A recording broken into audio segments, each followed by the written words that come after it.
Welcome to Property Quorum.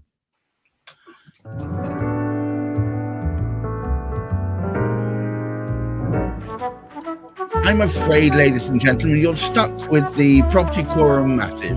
That is to say, Hamish McLay, Search and Convey, of course, Juliet Baboolal of Cannell Cook LLP, and bringing up the rear by also leading the vanguard is Chris Gilsenan of Root Home. Today, we're talking about a topic that isn't directly associated with the buildings trade or even property, but it's more of general concern, I think. It's the ubiquitous appearance of the e-signature. Today's topic is e-signatures, isolated fraud or the tip of an iceberg. And it is traditional on this channel. I'm throwing Hamish mercilessly straight under the bus. Well, let us hope that it's not one of those iceberg lettuces that just keeps going on and on. Apparently they last longer than most prime ministers, so who can tell? The sad aspect is, and I did notice a spike in certain reports that are coming through, and this on top of some of the scandalous deeds, I suppose is a way of putting it, going on relative to sort of cladding, it just compounds what is already a very challenging issue. And I mean, it falls into my lap quite particularly because so often, and both Juliet and Chris will be aware of it, much of the work that I do, when I'm looking at local authorities to sort of see, has planning permission being given? Fine, yes, that's okay. The all important one is to do with building safety.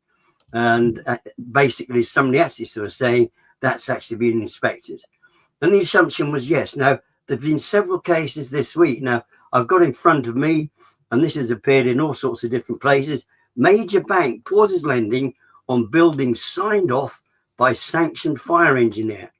A bank has paused lending on buildings signed off by a prolific fire assessor after he was suspended from the Institute of Fire Engineers. Now, the thing is, he was suspended.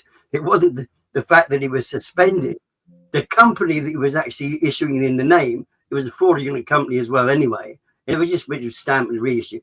Now, the worst of it is, in this particular sort of situation, thousands upon thousands of pounds had been sort of passed over as well. It was alleged that certain, if you like, certain inspections had been carried out. They never were. The cost of remediation prior to these inspections that never happened were fraudulently increased to make sure there was going to be fantastic margins of profit within it. So that was fraudulent in itself. The stuff was never inspected. So the person, if you like, in this particular consideration, is left there with both the fire risk as well as the insurance company not signing it off. Now, this is very difficult because Trish, for example, he's buying into a property scenario. He wants to develop something, and he is hopeful that whatever he's buying into is going to have the right signatures. And I'm sure, I don't know how Juliet really sort of copes with this particular type of situation, because how can you actually work with due diligence? You can't check out every single signature that you come across in every single document and validate the whole lot. Who's responsible for it? Veracity appears to be the name of the game. Would you agree, Juliet? Yeah, I mean, in this day and age with the internet, you can do a lot of digging. For me personally, I use DocuSign for electronic signatures.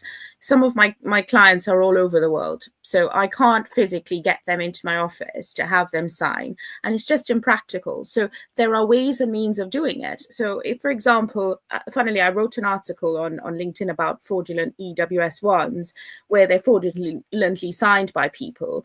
And the reality is, if you see the name of the surveyor, you go onto the RICS website or you go onto their governing body and you Google them, you check them out, you call the governing body, you find their number, you call them to find out if the signature was theirs. And yes, we shouldn't have to do that in this day and age, but where criminals are getting cleverer and cleverer, it's better to spend half an hour of digging rather than a whole host of time rectifying the situation.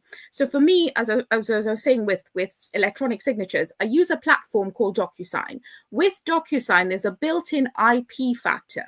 So for example, if I've got a client who's in New York and they're telling me that they're in New York, but the IP address is coming up as London, I know that something's awry, because it just doesn't add up. So you've got to kind of put on that detective hat. The land registry require you to do a twofold security test where you send an electronic signature via telephone. So they get a text on their mobile phone, and that text then takes them into an email. So the presumption is that if it's a fraudster, they shouldn't have your mobile number and you'll be able to have access to your email address at the same time. So that, coupled with the fact that you've got to know your client, you might just meet them via a video call. I had a question the other day. Someone said, yeah, okay, what if your client signed electronically? Say, for example, a husband and a wife apply for a mortgage and the wife is signing electronically, but you're on a video call, but the husband has a gun next to her, forcing her to sign this electronically. So she's doing it under duress. How do you protect yourself from that? And you just have to, as I said, you have to have this detective hat on, where if you smell a rat, you need to keep digging until you satisfy yourself that, that the person who signed is willingly signing and is who they say they are. And the clues are usually there that, you have like odd little ID, or you have things that might be missing digits, etc. So they do have little clues. But just to answer your question in terms of how do we as lawyers protect ourselves, our PI is completely on the hook for these electronic signatures when we submit things to the land registry.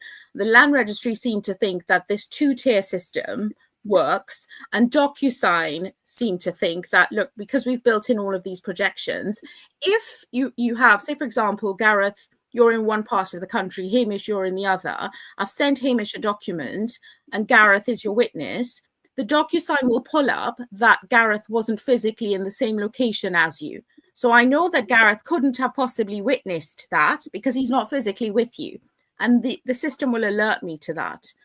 So those are the kinds of things that we do to sort of verify. I suppose the immediate thing I return to that with is that if I was using a VPN and that Hamish was using a VPN and both of them pointed to the same basic location, would DocuSign know that I wasn't physically with him?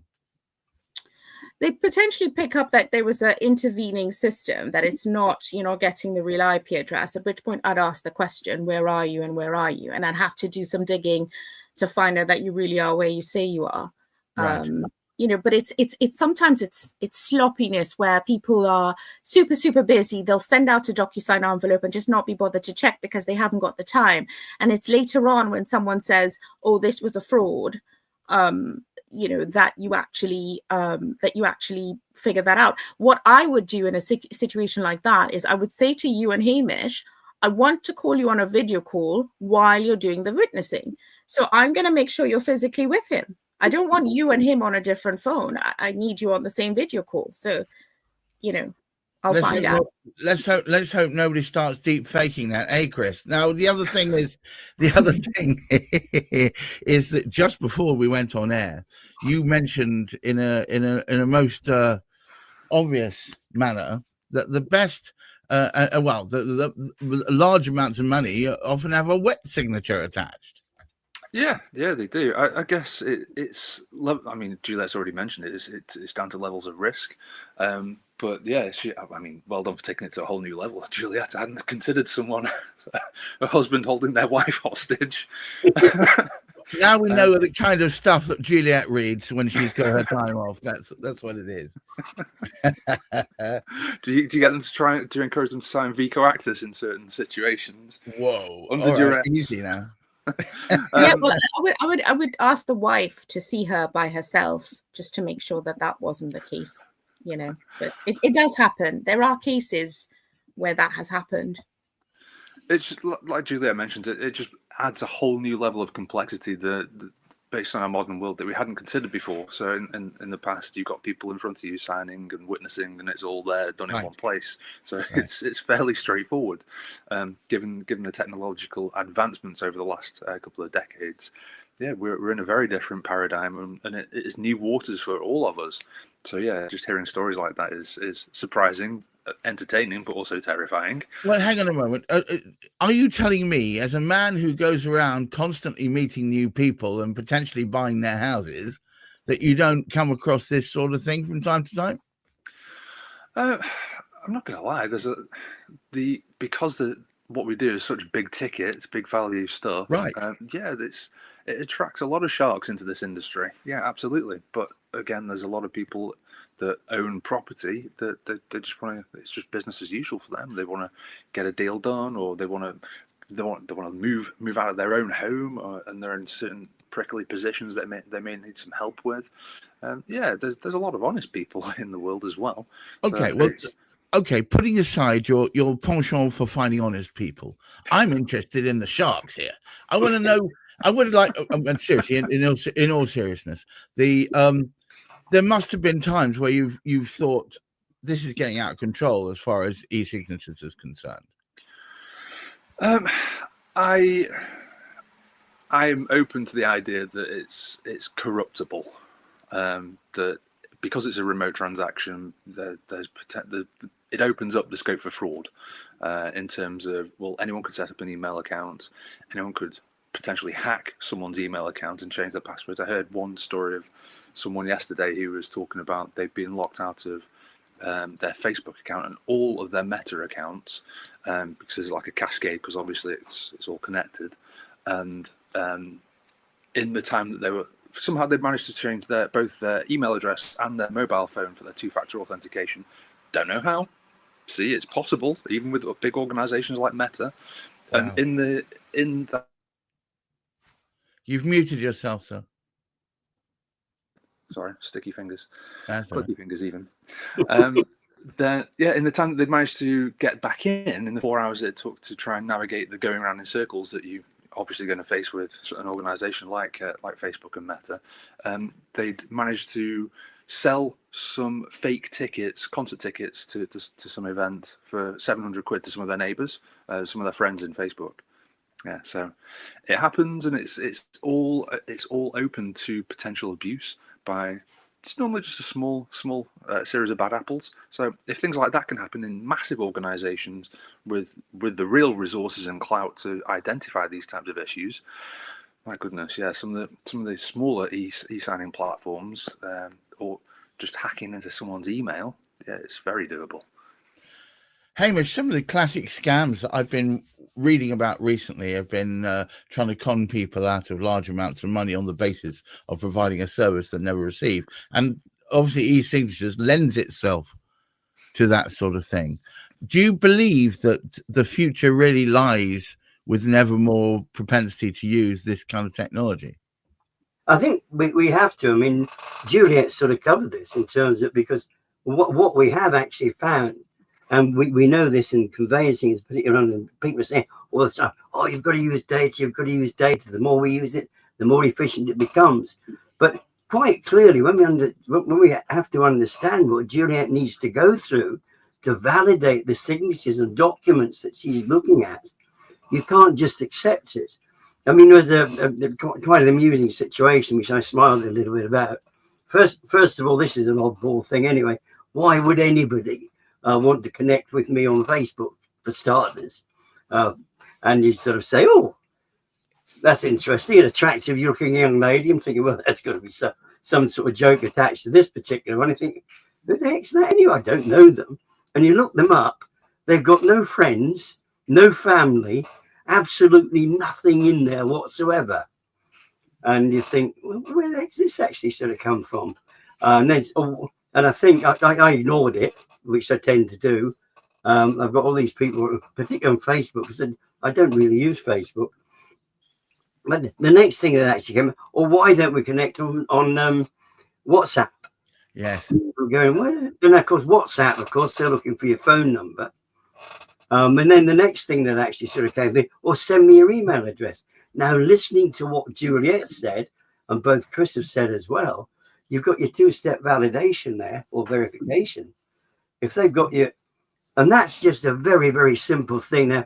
Now we are speaking about someone which goes, okay, there's something going to be going on there. But if you're buying a property which is worth £350,000, £500,000, and you got a document there to say this has been built, this particular, it's been built, this is inspected, absolutely everything's sort of okay, and there's all this massive pile of documents as well. How much time with the pressure? And one of the things I particularly put it when I was actually putting in the promotion for this particular podcast, we have got the government putting local authorities under pressure to get planning permission pushed through, all of these things pushed through. How much time is invalidating all of this stuff to actually get it enacted upon? And should we be going forward with it? And as you've actually sort of found, it's quite sort of fraudulent. There are thousands of pounds changing hands, and there's actually no verification, or it hasn't been carried out. But in some instances, even when people have been advised, and we know one of the big builders was advised of the fraud that was going on, they chose to ignore it for a good 6-month period. Is there any tips that any of you can provide towards better verification during this process? I realise, Juliet, that you often look for those little discrepancies, but there must be some obvious ones. I mean, if they walk in with a card reader, that's probably a pretty good one. But or a wad of cash. I mean, the truth is, fraudsters are clever. And they've got sort of a lot of insider information. My first fraud, when I first started practicing, I had a fraudster come to my lender with signed documents on a property that was unencumbered. There was no mortgage on it. So they came to get some money on that. Let's call him Mr. Jackson. He produced his passport. He produced his utility bill. We had a 9-month term on that loan. It was a bridge. 9 months had expired because there was no interest payments because the interest was retained up front. 9 months expired. We didn't hear anything from Mr. Jackson. We sent him a demand, and it gets to court because there's enforcement proceedings. And lo and behold, another Mr. Jackson rocks up and says, why are you sending letters to my property? I never borrowed any money from you. So we had a fraudulent solicitor, a fraudulent Mr. Jackson, taking all of that money up front. And now this poor little Mr. Jackson, who's the real Mr. Jackson, is saying, I never borrowed any money, etc. So how did the valuer get access to that property? There was a whole ring involved, and that's usually the case. It isn't a one-man job, and you have to be vigilant enough to sort of smell the rat. The problem is, because people are so busy moving on from one thing to the other, it's very easy to sort of say, look, I'll just let that one slide. And it's in those little slides that things actually happen. I always say, look, and I said it before, if you smell a rat, there probably is one, and you've just got to keep digging. Otherwise, you just say, look, I'm not going to do the deal. So it's one of those things where, yes, someone can steal your email address and they can steal your phone number. But if you as a solicitor has been speaking to that client, then surely there's going to be some disparity in terms of, well, does this person really understand their property? I mean, often when I do deals with Chris, he's been to the property, he's spoken to the party. So that sort of one-to-one, from that end, he knows what he's getting into. He's met these people. Now, that's not to say a son can lie and say the mother's died, here's some fake probate papers, and sell the property. Then the mother rocks up and says, I'm not dead. Those probate papers are fake. Those are the kinds of things that happen. And we're consistently playing detective because these fraudsters, believe you me, they're watching us. And a lot of them are sort of ex-tax people and ex-Google, etc. So they very much have insider information and understand the nature of the game. And I've always been taught, like, you can be as vigilant or as wise as you want to be. Sometimes you just get caught out. So the point I'm making, Gareth, it's not just e-signatures. It can happen with wetting, because that Mr. Jackson matter was a wetting matter. We had a fraudulent agent, we had a fraudulent solicitor, and we had a fraudulent borrower involved. So that was a ring job. Right. Yes. So when you've got enough people in on the act, and you are up against them effectively, it's quite hard to get the upper hand. Chris, any last horrifying stories before I bring this to a close? No horrifying stories. It's obviously fraud vitiates all, so the contracts they're not valid, even if they are signed by a fraudster. But yeah, it's going to be a long, hard battle to. I mean, for example, Juliet, the real Mr. Jackson, I'm sure he had an uphill battle trying to prove that it wasn't him that was signing the documents and he hadn't had the money. So it's a headache for everyone involved. But Juliet makes a great point in that it does take teams of these people to collaborate, so it's also got to be worth their while. Yeah. Well, I was just going to say, the other thing that's available at the land registry is when you purchase the property, your transfer is lodged at the land registry. So the original signature of the original buyer is on there. So when they come for a mortgage, for example, you can try to marry up the signatures to see if they're different. And some lenders will go as far as getting a handwriting expert to work out the pressure. And of course, if it's an electronic signature, you can't, there's no comparison there because they're completely different. Wow. Hamish, would you care to take us home? I don't know whether it's safe to do that any longer. I'm looking over my shoulder while you do it. Well, the vigilance is clearly such an important thing. And it doesn't matter what subject we're speaking of. It actually is just day-to-day living now. There is so much sort of going on. And we just need to be aware of it and try as we can to be sort of safe within what we are doing. And there are a couple of obvious things. However, the general public aren't going to be aware of it. And there will be situations. And what does actually concern me to a large extent is we really need to speed up this buying and selling process. And unfortunately, in order to achieve that, these big sort of, if you like, whether we call them corporate, whether we call them factory conveyancing type movements sort of going ahead, they don't have the time to apply the due diligence that's going to be required. Yes, that document signed. Yes, that document. They just go. That's going to go through. They aren't necessarily going to have the time, or the energy, or even the manpower in many instances to actually apply that sort of due diligence. And I think both Juliet and Chris emphasised this particular sort of point. If you know the people that you are working with, it's very, very easy for us to work together as a team because we know each other, we've met each other, we've carried out so many transactions.